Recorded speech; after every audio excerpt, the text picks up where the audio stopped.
Hey guys, welcome to another episode of the Hum Live at the 8 Aftershow podcast, where today we sat down with Music by KOTA to discuss their history in music and how it led them from Jackson, Tennessee to Memphis. Enjoy. Well, you know what? That being said, we are live at the 8, Station 8 Productions. We are here for the Live at the 8 After Show with Music by KOTA. So for those listening, let's start off with introductions. Who are we talking to? Hi, my name is Dakota Jackson of Music by KOTA. This is Podcast by KOTA. I am Connor Blakely with Music by KOTA. And I'm Brighton Wallace with Music by KOTA. Yeah, I mean, we have two more, right, that are not present, Yes. but heavily supporting. Yeah. Give me their names. So we've got Ryan Young, our lead guitarist. He is currently working. He will be in Memphis soon. And then we've got Alex Taylor. I believe he's either working or, well, class would be out, wouldn't it? It's summertime, right? Yeah. Mm-hmm. He's getting ready to graduate, so that's cool. But he plays bass for us, so Great they'll guy. be around later. Nice. Well, the people listening to this are going to be following the release of your performance for Live at the 8, which was an incredible live performance. Thank you. But this is a chance for everyone to get a chance to know, just to know the people behind the music and kind of really. I'm excited to talk to you guys because I feel like you've already made such waves in Memphis. Like I've been seeing your name everywhere. I've already seen you perform at least one time that I know of as we were coming out of COVID land, which I'm sure we'll talk about at some point. Yeah. But you guys have been killing it. You guys have been working super, super hard. And it sounds like all of you guys are school, work, everything. Like are you balancing this in addition to other things? Yeah, fun time. Yeah, it's a lot of work. But I think anything you want to see thrive is worth putting work into, and that goes with anything. So, and if you want something to last, it's worth putting the effort in. So I think that's what kind of all of us are in the same boat with that. Would one call it a legacy? Oh wow! Yeah. Nice. Stamp Very that on nice. a. Yeah, put it on a t-shirt. Yeah, so tell me about, you guys are from Jackson? So I know a little bit, but I don't know everything. You guys are from Jackson? Yeah. So tell me about that. Tell me about like playing music in Jackson and growing up there and doing the thing. Yeah, for all that sure. stuff So I'll kind of let Brighton and Connor start this because they jumped into music a little before I did. I grew up in Milan, Tennessee, which is about 30 minutes from Jackson. I didn't meet these guys till I started going to college. And they'd kind of taken over the Jackson scene already, so Yeah. go ahead. Well, I mean, like you said, we've been playing music together, me and Brighton have, since we were probably 14, 15 years old. I think our first show was my 14th birthday party, and I think I was wearing a lime green hoodie with no shirt underneath it, so it was super I've seen those pictures. risque. But no, we got into the Jackson scene when we were very young, and we weren't very experienced. We were just like, hey, let's start a band. And we played a lot of covers. That's mainly all we ever did in different bars. Not bars when we were that age, but restaurants and stuff like that. And like festivals, like small ones in Jackson. How did you get those gigs being young and new to music in Jackson? A lot of it was our parents. His parents knew a lot of people that he could get in contact with and get us shows and stuff. I think his dad and uncle were DJs. Yeah, they did like a kind of DJ wedding business thing, so that got them in with a lot of people. And so they already had the sound. So since we kind of bought a few mics, started getting gigs, and I think we stuck around in Jackson because we were decent, but we were so young. What And year it's was this? Like how old are you guys? We were- That's what I'm getting at. Like 15, 16. 15, 16. yeah. Okay. So all right. going to like a bar and grill and seeing like 15 and 16-year-olds play pretty decent, it kept us around Jackson for a while. And then we like started to get good, which was weird because it's like a lot of people still saw us as kids, but we were like, no, we're actually like 18, a lot 19, better yeah. now. We're Like, good. so Yeah. splitting that from being like these kids to actually being like respected musicians in Jackson took a while. So like breaking out of that and coming to Memphis was cool because it's like we're brand new to the city. Do you feel like you achieved that in Jackson, kind of like your legitimacy? Yeah, Oh, yeah. I think now we're like all the venues that are in Jackson now. It's kind of like we just whenever we kind of want to play, we just Yeah. kind of That's awesome. Yeah. I think it's interesting is the first Live at the 8 that we did was with Justin White, who had played majority of his music in Jackson for a long time. Now he's been in Memphis for over 10 years, but he said that it was very, very, very exclusive Yeah. as Yeah. far as like just having Yeah. access to gigs. And, Yeah. and also you had to be pretty damn good Yep. Yeah. No doubt. to be able to get a slot. yeah. It's the home of yeah, it's the home of rockabilly, It is. Yeah, it is. and we've And- played on that rockabilly stage. We've done a lot of different How stuff. did you break out and kind of establish yourselves as no longer kids but professional musicians as adults? Like, what was the turning point? We just kind of like bulldozed our way in, Yeah. kind of like there was no like turning point really.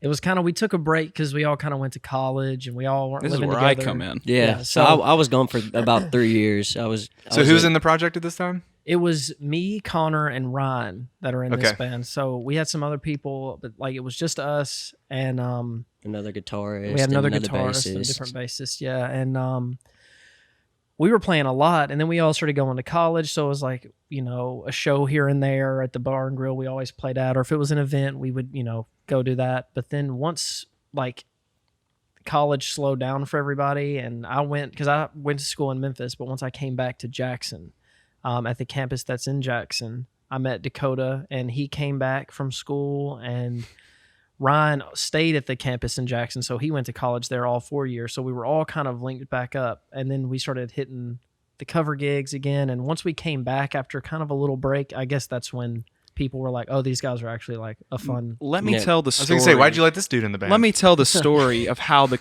how I got in and this how is- the comeback happened. Yeah. So the plot thickens. Yeah, yeah. So I started going to school. Me and Brighton start going to school. It's my freshman year, his sophomore year. We're in a bunch of classes together. We're all music majors. You know, we talk and we hang out every now and then, but not like, you know, we weren't the friends that we are today. But I end up meeting this girl about 6 months later. That's how all good stories start. Exactly. It gets And better. I'm like, oh, I really like this girl. You know, she's we go out on a few dates and we make it exclusive. And it is probably 2 weeks before Christmas, maybe a week before Christmas. What year is this? Yeah. 2017. 2017. Yeah. Okay. And we decide we're gonna go to this benefit to hear her brother's band. Lo and behold, and I knew these guys played music together, and I'm like, oh, your brother plays music with Brighton and Ryan that I go to school with. And I'm like, oh.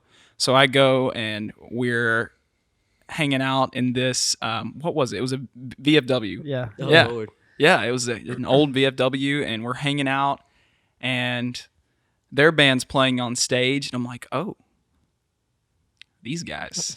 And then Brighton comes up to me and strikes up a conversation because we're, you know, mutual friends at this point, and Ryan comes and talks to me, and this is the first time I've ever talked to Connor in my life. And I'm like, I'm dating your sister.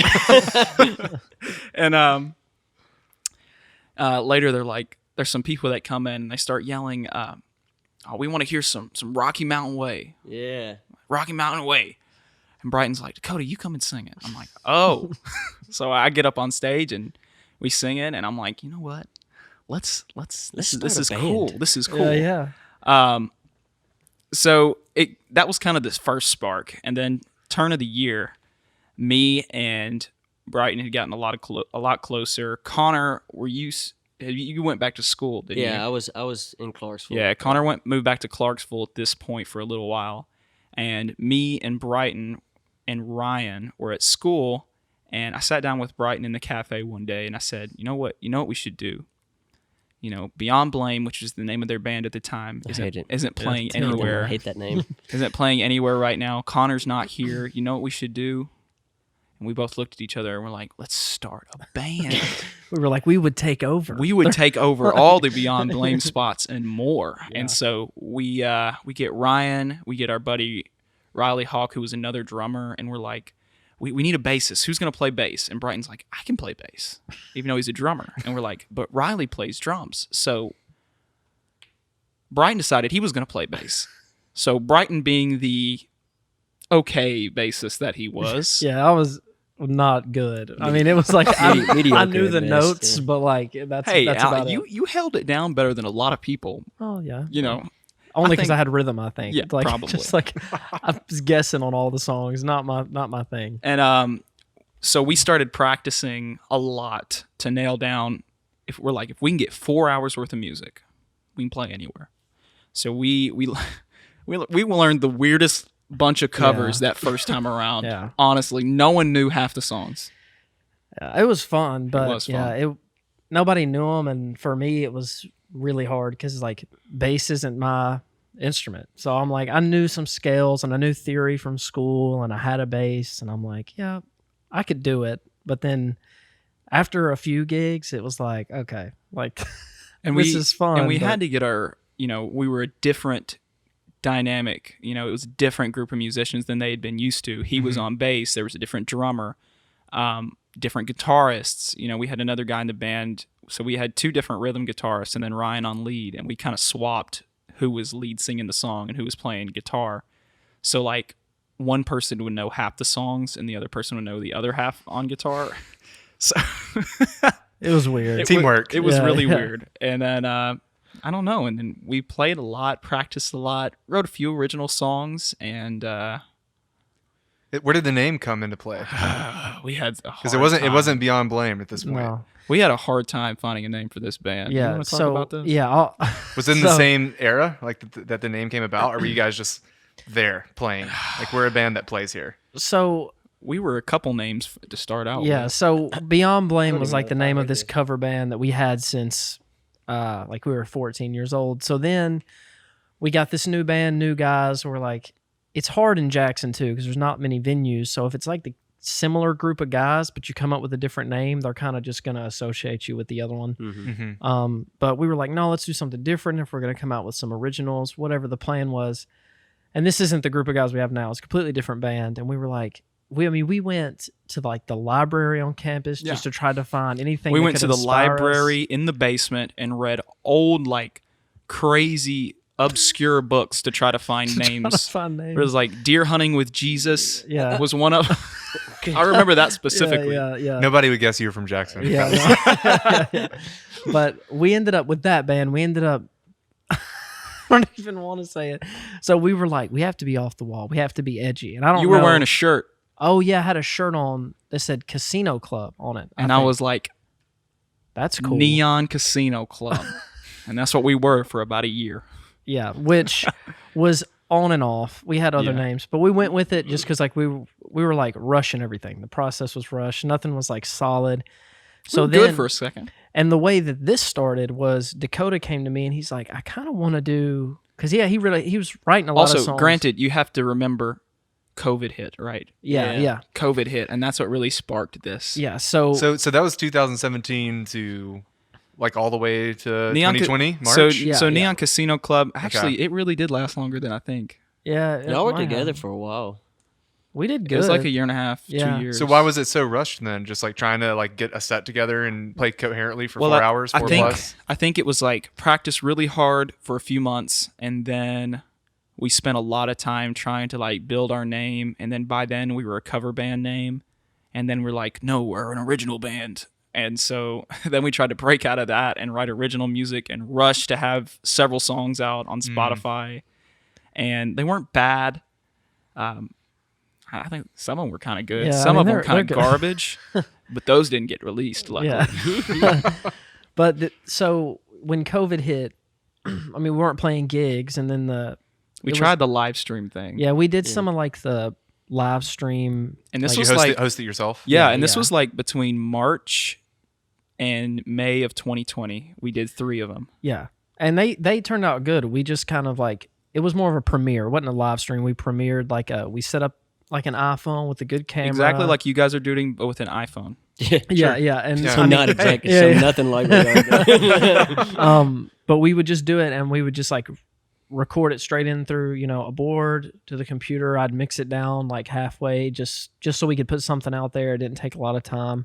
We do like 4 songs, something like Yeah. that. It'd be like 20-ish minutes, and that was working. But it just kind of got stale. The creative process got stale, I think. And Dakota was like, I kind of want to do. I'm writing these songs, but I don't think they're a fit for the band. And I'm in the process of moving to Memphis between the end of May and July. So this is kind of where my decision is.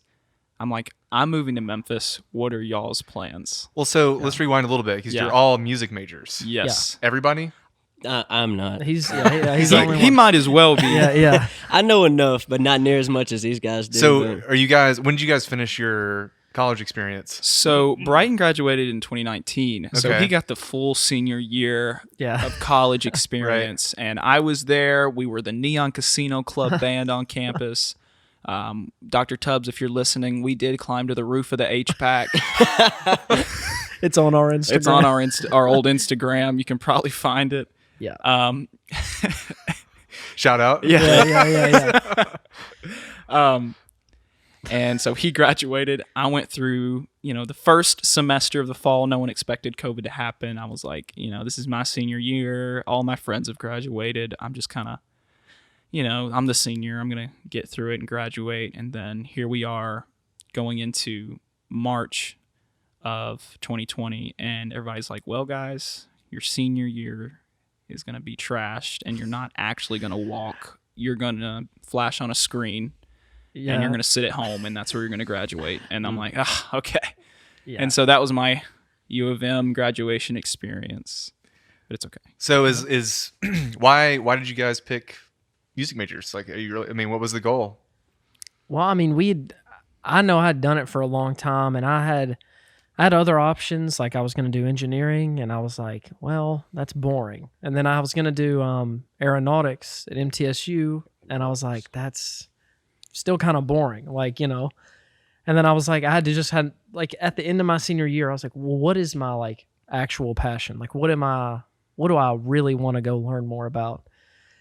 And I knew it was like a risk, and I had good grades and tested high and stuff. So everybody around me was kind of like, is that really, are you gonna waste your college on getting a music degree? I think you hear that a lot when you're a music major. Yeah. Is But- what are you going to do with your degree? Yeah, I can't tell you how many times I heard that. Well, but my parents, surprisingly, I mean, they were always super supportive, and I know that's like making a decision like that. Usually, your parents are the ones that are like, "No, you need to don't waste all this." But my parents were like, "No, if that's what you want to do, go for it. Just make it worth it." So I just, took a chance, and Did you have a specific ambition when you went to school for it?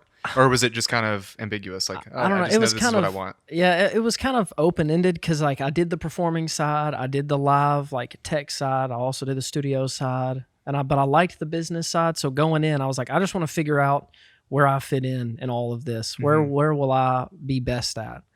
So I kind of went in hard on all of it. I tried the business and like the law and all that. That was cool. And then I did the history, which is cool, but I hate it because I hate memorizing stuff. And I like history when I can enjoy it more instead of being tested on it, because it's like, I'm not interested in this part of it. But yeah. And then at the end, when I graduated, I was like, I'm just more of like a performer. Like I can do the other stuff, but like there's nothing like being on stage. So I could look for a job in an office, at like BMI or something. Had some friends that worked there, ASCAP and stuff. But I was like, I'll just go all out, just try to make it work on stage, because that's kind of where I felt like in my degree. We had performance classes and we had like an ensemble band and played in that every year. And I don't know, that's where I like to be. So I was like, I mean, You found what you wanted to pursue yeah. in the course of your college But at the same experience, time, which is the goal, right? Yeah, and at the same time, and I think I was in the same boat Brighton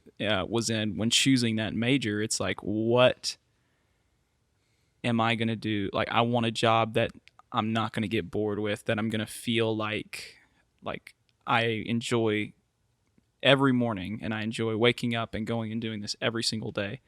And so finally it did come down to that last several months of your senior year of high school, and you're like, yep, I'm going to be a music major. That's my decision. Where everybody else, figured it out freshman year of high school. And so the cool thing about our major was it was very broad. It did cover a lot of different aspects. So we did take a lot of recording classes. We did take a lot of marketing, business, and PR classes. And then we also spent a lot of time performing and, developing our craft and being around like-minded musicians. And, initially when I went, it was like, oh, well, maybe I just need to focus on the business end of things, and that's what I want to do. I want want to manage. I want to go that direction because I'm not a performer. I was like, I like to sing, but I don't think I'm as good as most of these people. And got in there, and everyone's required to do ensemble. And our professor, Dr. Tubbs, was like, well, you sing and you play acoustic and stuff, so we'll put you in ensemble. So I played acoustic on every song. And was so nervous. Looking at him on stage now and then, like the first time, and I'd been on stage plenty of times, so doing something like that was fine. It was just, you know, it is more of a production. We ran, like backing tracks and all that stuff in a live show. So that was different, but most part it was pretty the same thing for me. But like that is cool that our major, it kind of like forces you to get on stage. And I could tell it was new for him, especially because he was good and talented, but like on stage you could tell he was like trying to break through that initial kind of like, this is weird at first. So. But it's 18-year-old me versus 23-year-old me now is not the same person. And I get that energy of playing in front of people, and I get a spark in my eye that I love so much, and I wouldn't do anything else in the world but going in and focusing on PR and management, and that has paid off more than I can. I was just going to say, it seems like the broad strokes of the industry within your degree really gave you context in every avenue of what you're doing now. Yeah, exactly. And it shows because you guys have been hitting it in a way that, like, it's been incredible to see you guys just coming out of COVID, and also you produce your own music. Brian is so you guys are like doing everything, yeah, which is incredible. It's not often that you see a band that even especially a young band, have any one of those things nailed down, much less doing all of them. So I think it's really interesting that a lot of people would probably and it's a lot cheaper. I know. I'm sure a lot of people will look at those degrees as a strange investment of your time and energy, but it really makes a lot of sense with how you guys. But and the passion too is all there. Yeah, for you guys. That's like the whole band. Knowing what we know from college, and Connor is a salesman. So none of us have like the sales, touch that the gift you gotta of gab. have. Connor will go up. I can look in your eyes and tell. Connor will go up and talk to a complete stranger. Yep. He'll come back. He'll know their birthday. Yep. He'll know their aunt's name. Accurate. And he'll have a show booked for us at their cousin's birthday party. Yeah. Well, I don't know about cousin's birthday party, but that's You'll good have some though, kind of 'cause yeah, we'll have something. we kind of coming out of our degree, like getting our degrees and stuff, like we all kind of like had our own little niche we were good at. So all together, we're kind of acting as like a mini record label just for our own band. We've got the salesman, we've got the marketing, we've got the numbers, we've got the production, we've got like the design. We have all of that in house. So there's not much reaching out we have to do to put out our own music. And we have somewhat the management skills, at this level. I mean, I know eventually, if it, it would be nice to there are focus. thresholds, yeah, sure. Because no matter how many people there are, there's just a lot more work and always pile on quick. So, but like at this level, it's kind of, we really have everything we need to be successful with the degrees gave us. I know it's not like the traditional job sense, like you get a degree, you go get a job, but like it set us up to kind of build our own little business as a band, and we have all of the slots filled to get the job done. Now it's just writing good songs and playing the right connecting shows. with the right people. Getting in front of me. So going back to Right the people. timeline, you guys are finishing up. You finished up. Oh yeah, And then back to where we were. So going back, this is what are we at? 2020 of March. Yeah. Why are you moving to Memphis? I had decided probably about sophomore, junior year of college, I was gonna move to Memphis, and everybody's got the Nashville idea.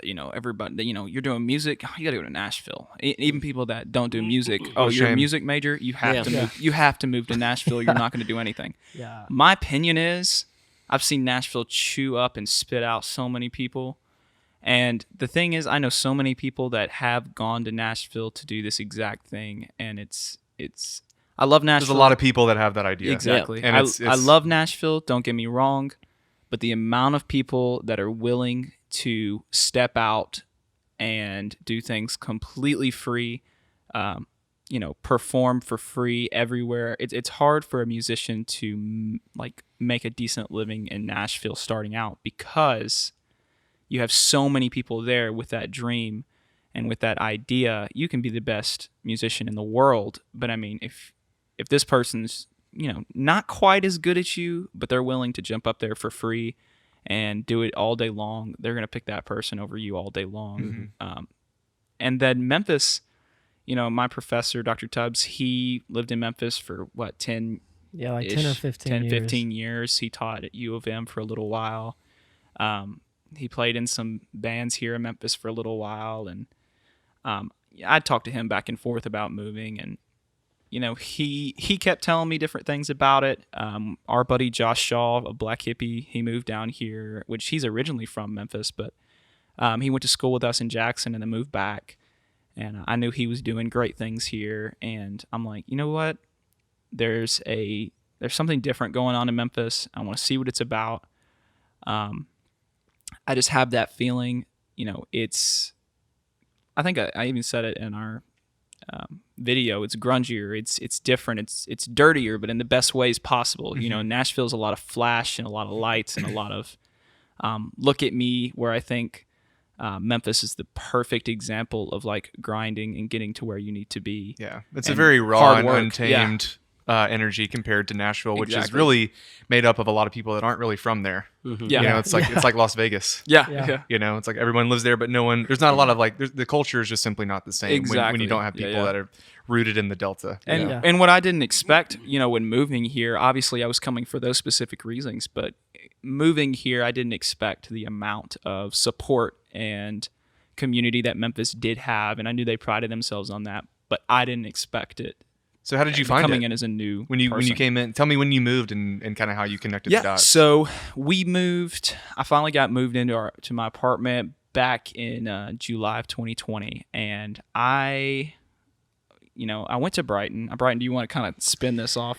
Yeah. So Neon Casino Club had kind of dissolved at this point because COVID kind of killed it a little bit. Yeah. So Right. once because I think that band thrived off the live show, but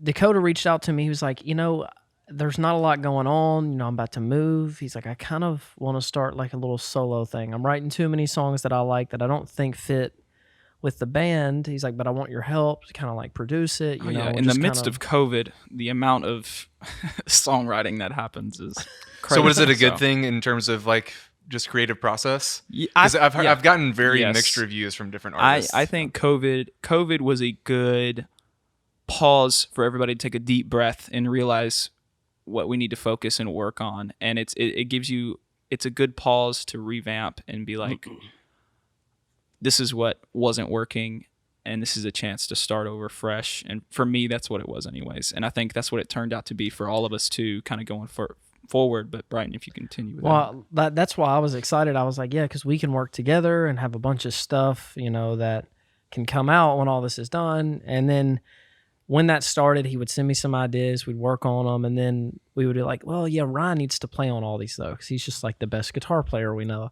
And then it was like, well, if we start playing, we need a bass player, too. And we have our friend Joe from college who played a lot of bass for us. He's crazy. But yeah, he's crazy good. Insane bass player. He is a funk master. Him and Alex both. But Joe is like the type of guy that you're sitting there listening to him play the bass, and you're like, good Lord, dude. Yeah, he'll still the show type bass player, But then when we kind of became a band, Alex came in because we knew him from school, and we really didn't use him much, I guess, because he was so much younger than us. Because he just turned 20. Yeah. So I'm 24. He just turned 20. So I don't think we even went to college together. Me and Alex. My senior year was his freshman year. So we really didn't know him. But then when he did start playing with us, it kind of blew us away. Yeah. We were like, oh, and he's the coolest dude. It was funny how I got connected. Super cool. It was funny how I got connected with him. Mellow, yeah. When I was a sophomore and junior in college, I was the campus tour guide. So Alex comes in as a high schooler looking for potential colleges, and I give him his tour, and I persuade him to come to our college. And I tell him all about the music program, and because I figured out he was looking at the music program, like, believe it or not, I'm a music major myself. And so I got him into the studio because I had the connects and showed him the rehearsal space and told him that if he didn't come, he would regret it. and then he came in freshman year, and I got to know him a little more. And I'm like, I know you play bass, so come play bass with us. The first time I asked him to play bass. We were playing a 4-hour show, and I asked him, I said, "You think you could learn 4 hours worth of music tomorrow?" He's like, "What?" I'm like, "Show's tomorrow, but we really need a bass player."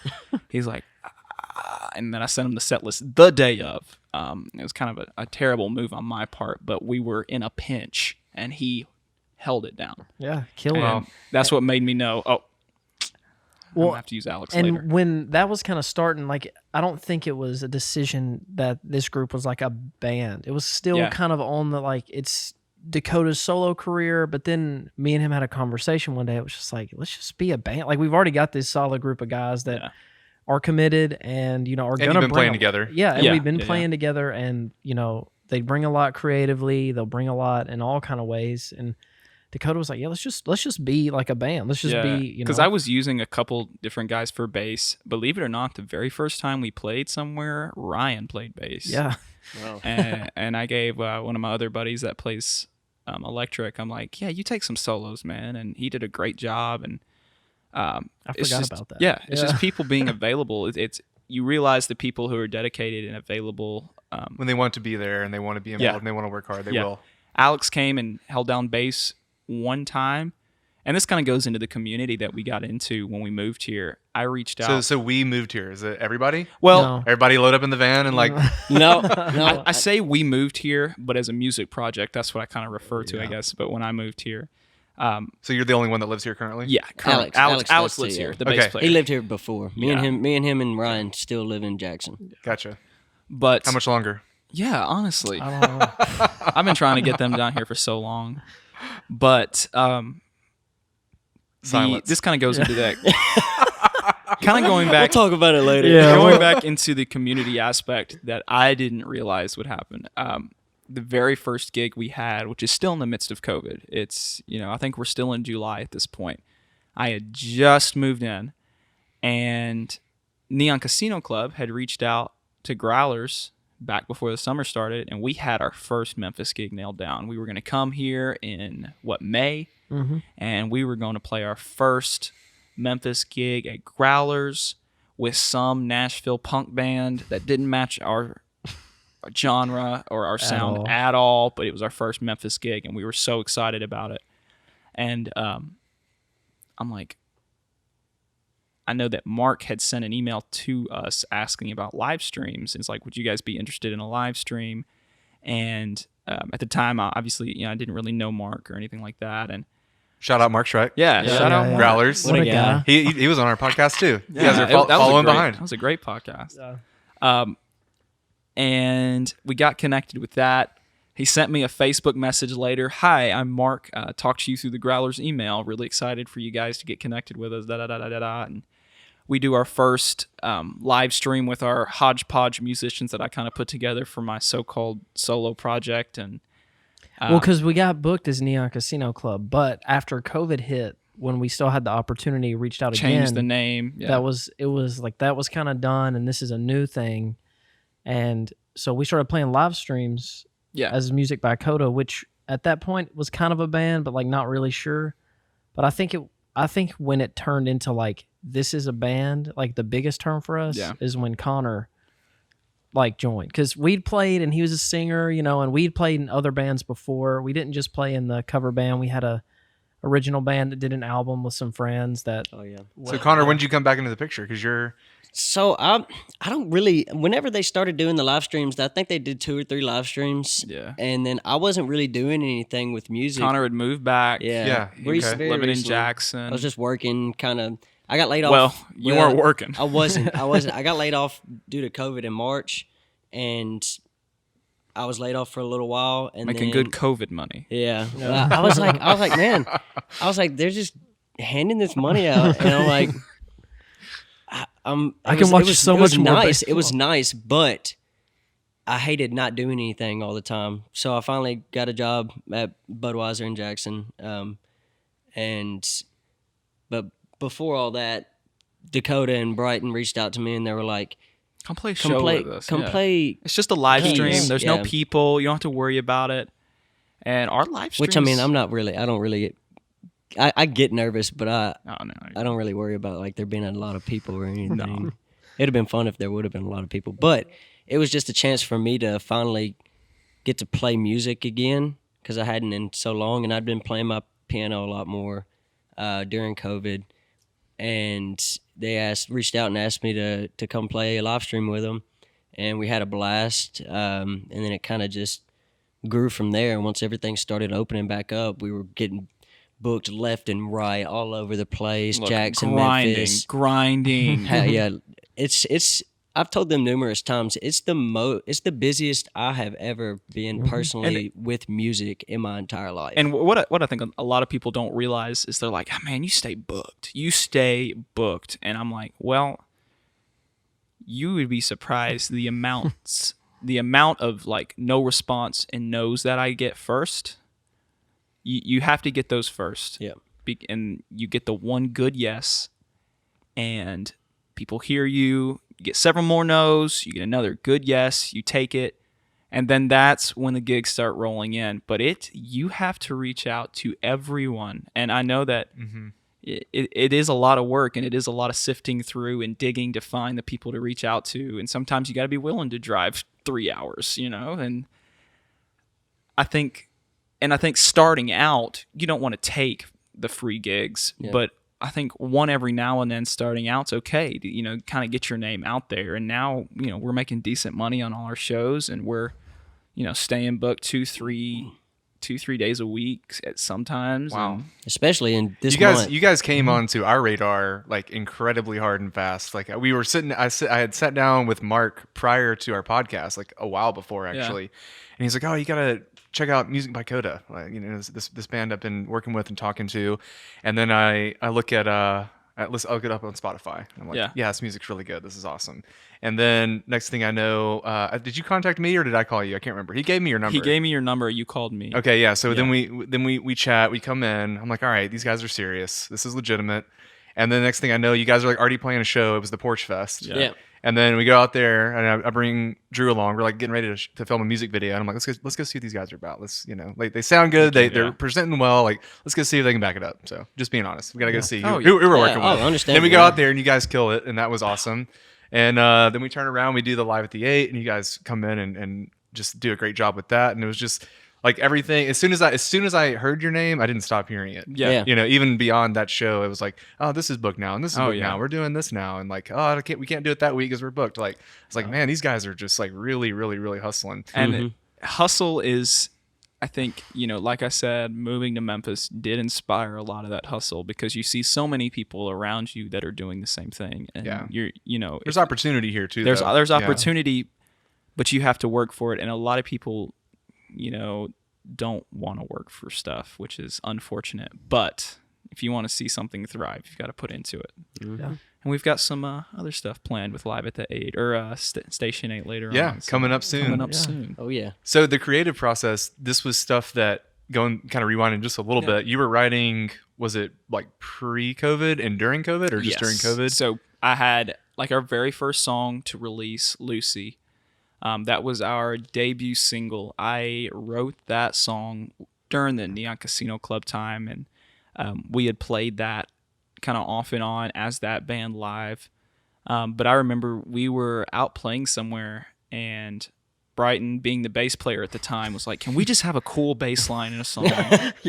I'm the bass player, and I want to be able to play a cool bass line in a song. Well, and me learning bass, I was like, okay, if this is for real, I got to get good. So I'm listening to like funk songs, and all those songs had a bass line all the way through, and I'm like, can I do that one time? Can I write a bass line and just like that, just roll through the whole song? And it literally happened on the spot. I go dun dun dun dun dun dun dun dun dun, dun. And then Brighton starts doing it on bass, and the only word I could think of was Lucy. And I just kept singing that over and over again. And I took that idea home because I really liked it, and wrote a really fun, It's an awesome song. 50s, 60s inspired tune. So I was just going to say, what is the inspiration for the sound of the music? Because, I mean, it has a very classic sound to it, but it's also got the modern touch. Yeah. Well, one thing, and I think me sitting here talking about it really puts that in. If you look at me and Connor and Brighton, and if you look at our music taste, yes, we do love the classics, and we do love, a lot of different things. but we do listen to a lot of the new indie rock and a lot of the new alternative music coming out today. And a lot of our, music that we write and we're inspired by is by newer and modern artists. But Ryan is a classic rock guitarist. Yep. And All the way through. Full through and through classic rock. That is Ryan Young. And, classic rock and country is what he thrives with. And pulling that guitar style into, our modern writing style has just really made something that people all over can enjoy. You can relate to the songs of the 70s, the 60s, and then at the same time it's coming out and it sounds like a lot of newer modern indie rock. And and I think that's good because I don't think we were scared about sounding too old either. No. Yeah. It's like, You definitely don't. I mean, not at all. Yeah, It's very... it's like we have more songs we've written that honestly sound like they'd be on a Walkman type 60s Cadillac, and then we have other songs that sound like they might be on Froggy 104 or and it's like we're not really worried about just trying to fit into one little area. I think we're all spread out in taste and creativity that it's just if it's good, it's good. But the songs still match. Yeah, they still sound like us, even though they are kind of completely different. But I don't know what we do that makes it sound like us every time. I feel like our genre is just that we're good at. It's just the strangest mix of country, blues, and rock. And it just forms, I don't know what it is, but I enjoy it and other people seem to like it too. Yeah. Strange, but it works. So how did you pick your songs for Live at the 8? Because one thing I really appreciated about you guys is y'all came in, you set up your stuff, and you were like, all right, we're ready. Let's play this song. It wasn't because a lot of people come in here and they're like, all right, we got this song, and we got this song. Yeah. All right. They know, they're practicing, they're ready for it. And you guys are like, yeah, let's just to me, that was a testament to you guys as a band and as musicians to just be like, let's just pick them right now. Well, we play those songs live so much. Yeah. So it's second nature. We know which songs have the best feel and we can put the most energy into. And I felt like those 3 songs, we had to do Lucy because Lucy's been heard by probably the most people. Yeah. And Fine Line it's something that we're really excited to release. Yeah, it's not out yet. And it's not released yet, but and then Legacy, we close everything with Legacy. Yeah. Just because a great of song. that big ending, the big build. it's slow. It's slow all the way it's through. a big ending, but it's also a slow come up, which is it's like a perfect. Yeah. The And we've had a lot of people be like, oh, I listened to Legacy today. It made me cry. Yeah. I'm like, well, that I appreciate that. I had a buddy from work. He told me I got him to listen to the whole EP, and he was like, "Dude, I think my favorite song on that EP is Legacy." And I was like, "For real?" Yeah. I was like, "That's pretty cool." Well, that's my cousin who's either listening to Slipknot or rap. He was like, "Dude, Legacy, I love that song," and he listens to it all the time. And I'm like, "No, I'm talking about Garrett. Garrett's Slipknot." Yeah, So what have you guys for those that are maybe seeing this for the first time, people that are trying to connect? What have you guys released so far? Yeah, so we released our debut single Lucy in January, and then we tailed off. Was that the first one? That was the first release? That was the very first release. We pushed really hard on that one, got some good responses. recorded it all ourselves. Yep, recorded it all ourselves, and then during that time, we gave it about a month or so, and then about mid-March, we decided to release the full EP, which is 4 songs, which includes Lucy, Legacy. Those 2 songs were actually written a while back. We've had those songs a long time. And then Casualties and Innocence, and those were 2 newer songs. Casualties one was really cool. It was a really cool collaborative effort. Everybody stayed the night at my apartment one day, and we wake up, and I'm like, guys, look at this. Write a song. Look at this tune that I have. And I start kind of strumming the rhythm. I'm like, this is kind of cool, right? And and then we kind of build the song from there. And Connor comes up with this, what if we do at the end? And I'm like, a bend that's up, cool. 3-part harmony bend. Come on, let's get it. And he was all about it. And I'm like, and we did it live for the first time. I'm like, I'm glad you said that. That's really cool. Yeah. So, going into the Music by KOTA project, it was at first me being like, oh, I'm going to have this solo dynamic go on for a little while. And then I quickly realized I love being part of a band and I love being surrounded by my friends and having that collaborative project, with people that are really like-minded, and we are a family band. I Yeah. mean, we say that all the time. We literally hang out all the time. I date his sister, so I'm at every family gathering. Always. Get sick of seeing him. He's like, I can't get away from him. I saw him Memorial Day Yeah. playing cornhole on a team, and we won. Yeah. Not because of him. but- No, not because of me. Well, so what's coming up then? I mean, if you have that behind you, have the EP released. Are you planning on? I know you're releasing Fine Line, Yeah. Yep. and that's one we're working on together. Yeah. right? Yeah, So buddy. we've got exciting. we have I'm not afraid to tell you how many songs we're working on. So we have another EP in the works. Obviously, it's not going to be immediate.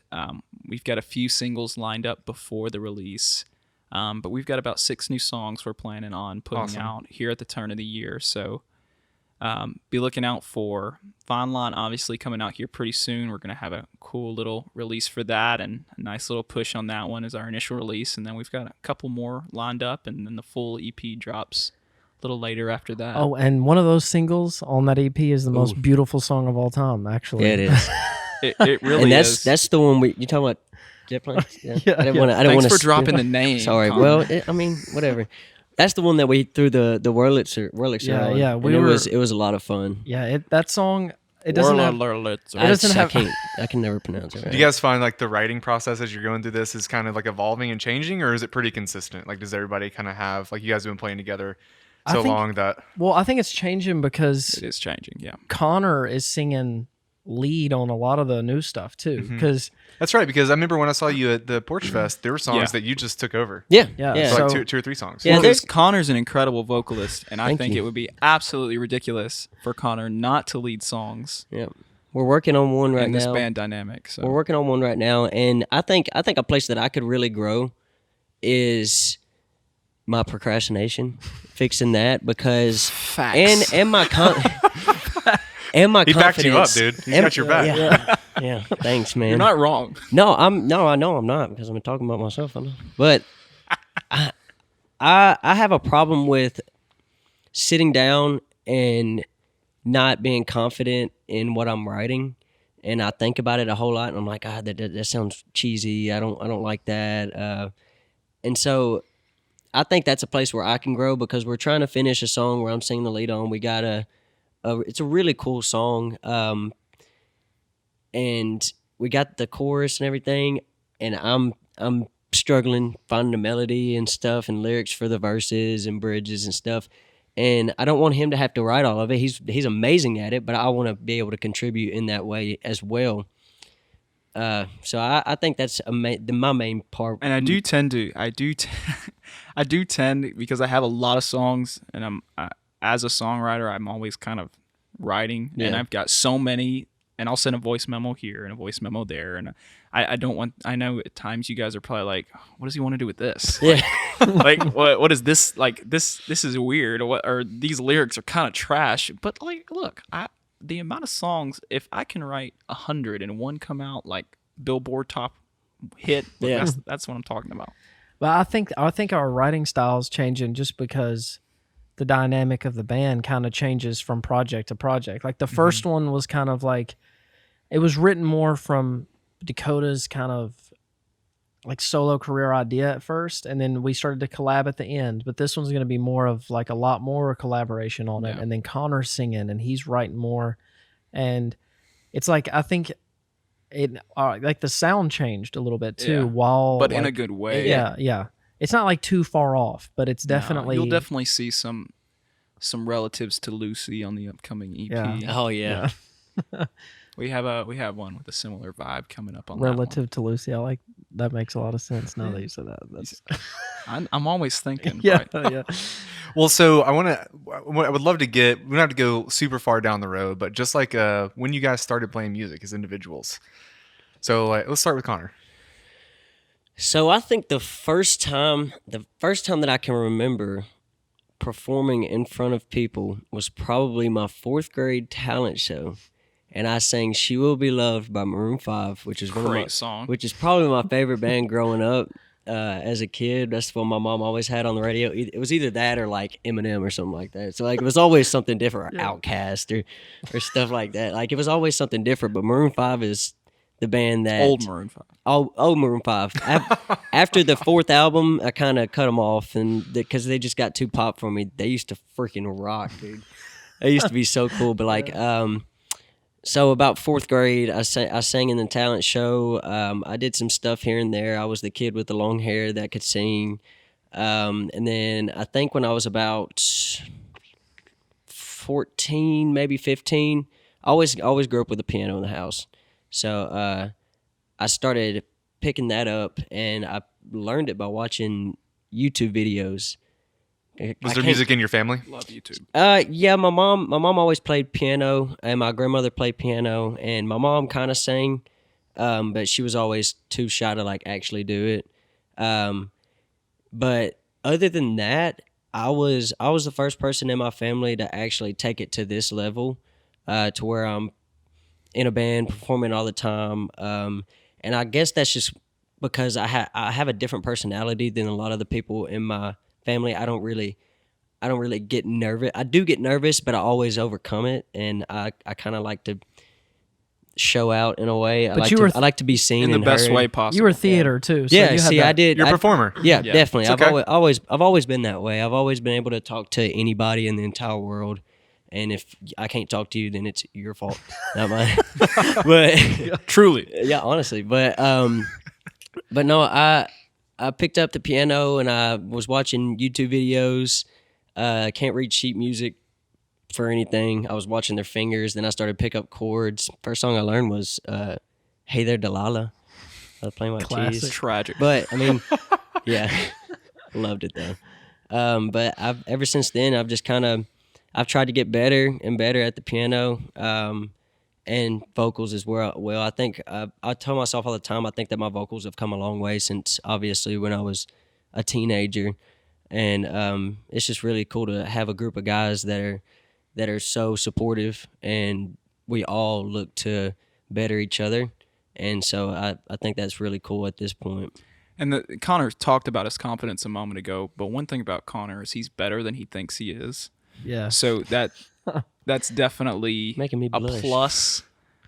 He's come up to me so many times. It's just like, man, I'm like, if you would calm down and shut up and just keep doing what you're doing, you'll be fine. So, but yeah, Connor was definitely an addition to the band that has made it what it is today. So, in this short period of time, I like to act a fool on stage. Yeah. best part.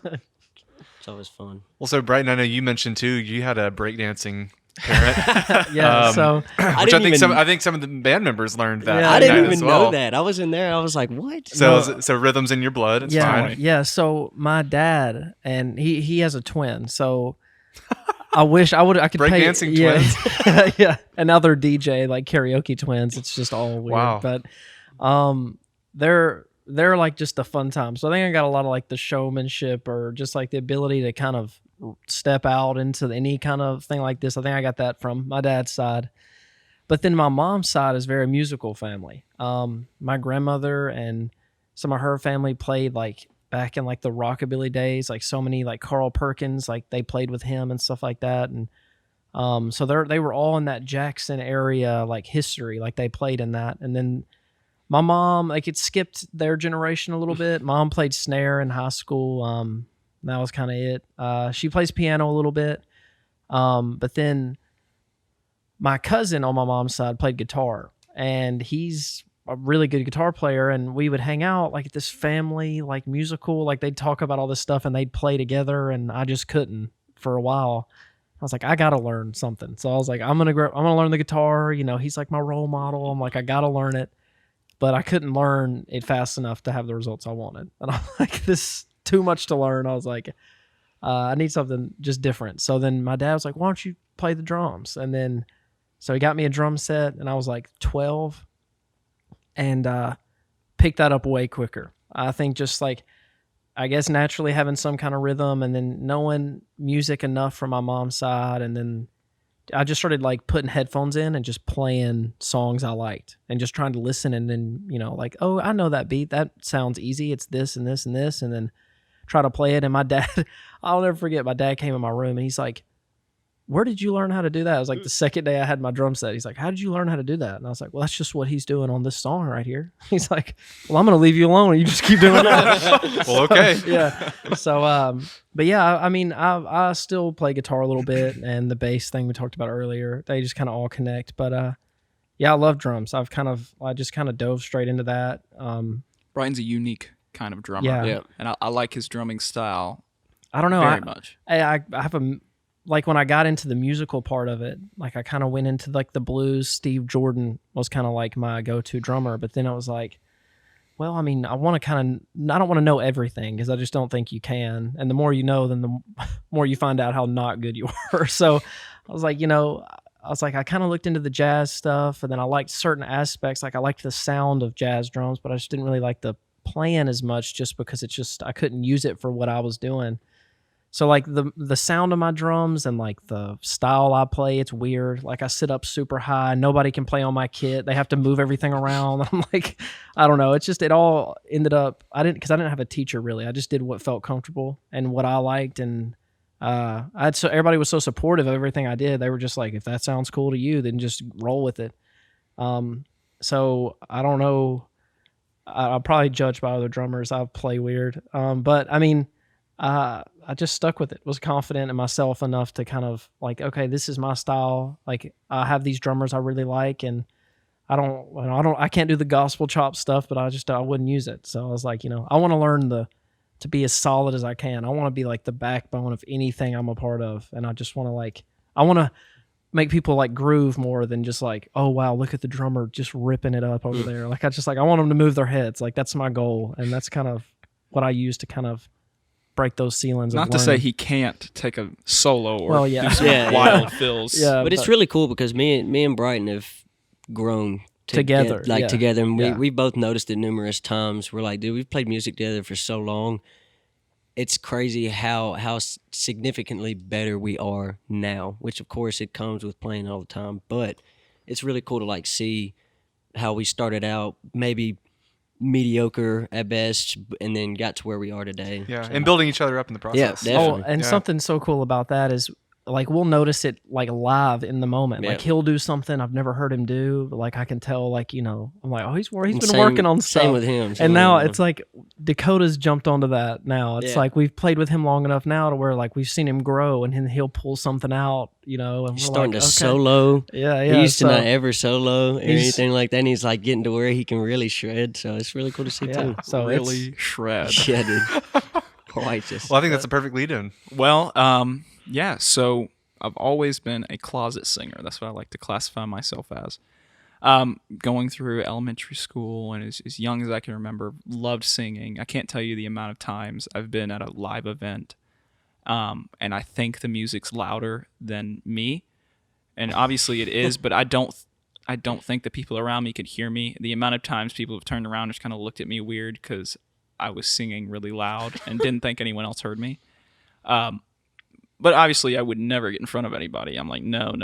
And I did theater in middle school and high school, and but I always kind of tried to stray away from the musicals because I'm like, I don't want a singing part. Definitely don't want that. And then I was in Beauty and the Beast, and I was Gaston and had a singing role. Had a singing role in that, and I definitely didn't do it to my full potential, but I had a great time. And I'm like, I love performing. That's fun. And then the church I was going to at the time had a band, and they were doing like this little youth competition thing, and they were like, we really need a guitar player. And I was like, I'll do it. And they're like, do you play guitar? I was like, no. And they're like, oh. I'm like, how many? Just 2 songs, right? They're like, yeah. I'm like, I can learn 2 songs. So I grabbed someone else's guitar, and I took it home, and I got on YouTube, and I learned those 4 chords, dang it. And and I was about 14, 15 at that time, and I'd always wanted to learn guitar. I just, never got around to doing it. And I'm like, I'll just teach myself. My cousin played guitar. I was like, I can do it. And so I got to be decent at acoustic, and obviously going into college, I'd been singing at church and different things like that, and playing guitar for the church band and stuff. And but it's just, it's a different dynamic. And going into college, I was surrounded by all these incredible musicians, some better than others, like Brighton. But Okay. Okay. I remember walking in and this one guy coming in. Brighton, you'll know who I'm talking about. He comes in, it's just like, oh, and I'm like, I was like, oh no, and I'm in ensemble and they want me to sing, and I'm like, oh, okay, and they start playing this Charlie Puth song, and this guy's like, you think you could hit that note? And then he goes, oh, and I'm like, look, I'm just trying to not die here. And our professor was like, so you guys pick some songs and come back next week and we'll nail them down. So I think I picked How to Save a Life by The Fray. What a song. And a Green Day song. And I did both of those. Well, it was the slow Green Day song. Which Yeah, one and I was played it? acoustic on it. Time of Your Life. Yeah. Yeah. And I did that. And obviously I was super nervous my freshman year of college. And I was just super tight on stage and didn't move and had my eyes shut the whole time during both songs. And but constantly being surrounded by musicians that are better than you, there's no better way to improve, in my opinion, because it just pushes you. You know, if I could just get to where I could play guitar a little bit like Ryan, or if I could get to where I could sing a little bit like this guy, you know, maybe I'd be a little better. And that's what pushes you. And then I got to the point where it's like, no, I'm going to strive to be better than these people. You know, and even if, regardless if you get there or not, it's going to make you a better player and better musician overall. And then I just became incredible friends with these guys. And like I said before, we've kind of become a family now, and we do nothing but hang out with each other and write music and perform. And I've really grown into the musician that I am and the person that I am. And obviously there's a lot more growing to do, but I'm excited to see where it's going. Yeah.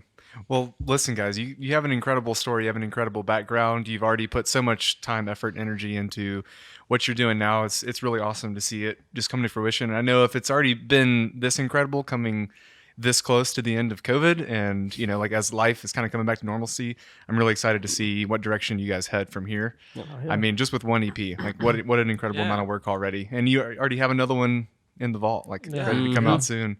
So I have to say thank you so much on behalf of Station 8 Productions. Thank you for the opportunity. Was it fun? Did you like working with us? It was, Had a it was a blast. blast. Hopefully it was And we're something- not done. We're not done working with That's you, right. so. That's right. Just the beginning. Yeah. Don't forget about us when you're up there at the Shout. top, touring around the world, doing your thing. You got it. Hey, yeah. But listen, guys, thank you very much. Yep, Thank you. Thank you, man. Yeah. Thank you. Thank you guys for tuning in. If you want to check out any of our other content, you can visit our website at station8productions.com or our YouTube channel, youtube.com/Station8Productions.